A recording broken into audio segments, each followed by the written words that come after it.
premier point, c'est le sentiment de l'engagement très fort des professionnels dans le système, mais un constat général aussi d'un système à bout de souffle.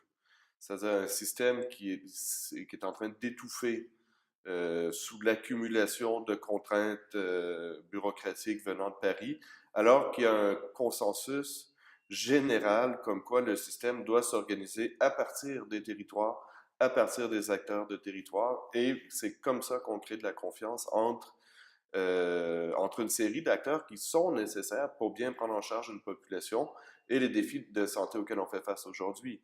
Et ça impose une coordination très forte entre la ville, l'hôpital, ce qu'on appelle le médico-social, un ensemble d'acteurs aujourd'hui qui sont séparés, mais qui ont besoin de travailler ensemble. Et ça, ce travail ensemble-là, ça se construit par la confiance et ça se construit à partir d'un territoire. Et c'est ce qui est impossible de faire aujourd'hui. Qu'est-ce qui manque fondamentalement, c'est une vision, je pense, unificatrice de notre système de santé. Et ça, c'est le travail de la classe politique. C'est-à-dire que l'ensemble des acteurs de santé aujourd'hui sont en attente, enfin, de vrais débats sur la place de la santé en France, sur l'organisation de la santé. Et c'est quelque chose qu'on n'a toujours pas eu et qu'on n'a pas eu non plus pendant les dernières campagnes électorales. Donc, il faut une vision pour notre système de santé. Ça, c'est effectivement le rôle des autorités politiques et des candidats aux élections. Et après, cette vision-là doit reconnaître que fondamentalement, l'organisation du système doit partir des territoires et des populations et de la capacité des acteurs de terrain à travailler ensemble. Le monde idéal, ce serait ce qu'on appelle, ce que je viens de vous dire, donc la responsabilité populationnelle sur un territoire qui peut être, par exemple, celui des groupements hospitaliers de territoire. Il y en a 135 aujourd'hui.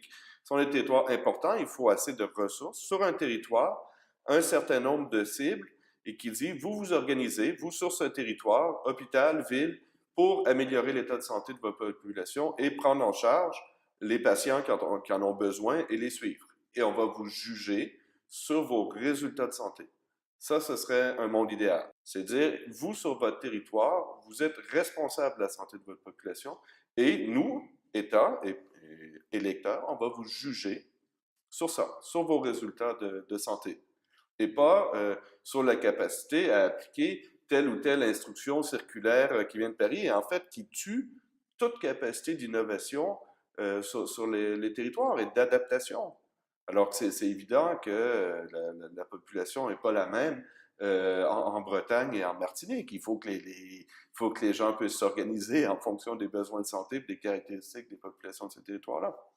Donc, on est en train, en refaisant sans cesse le même schéma, de dire, ben, le système ne va pas dans la direction dans laquelle on veut qu'il aille, donc il faut ajouter de la réglementation, il faut resserrer encore la réglementation, il faut modifier le décret X, Y, Z pour en faire encore plus. En fait, ça tue et ça paralyse le système. Les acteurs, les gens qui s'engagent dans le secteur de la santé sont des gens compétents, qui sont dévoués, qui ont un niveau d'engagement extrêmement fort, mais laissez-les travailler.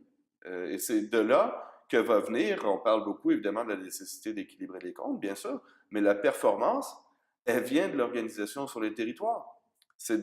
Et c'est avec ça qu'on va économiser de l'argent.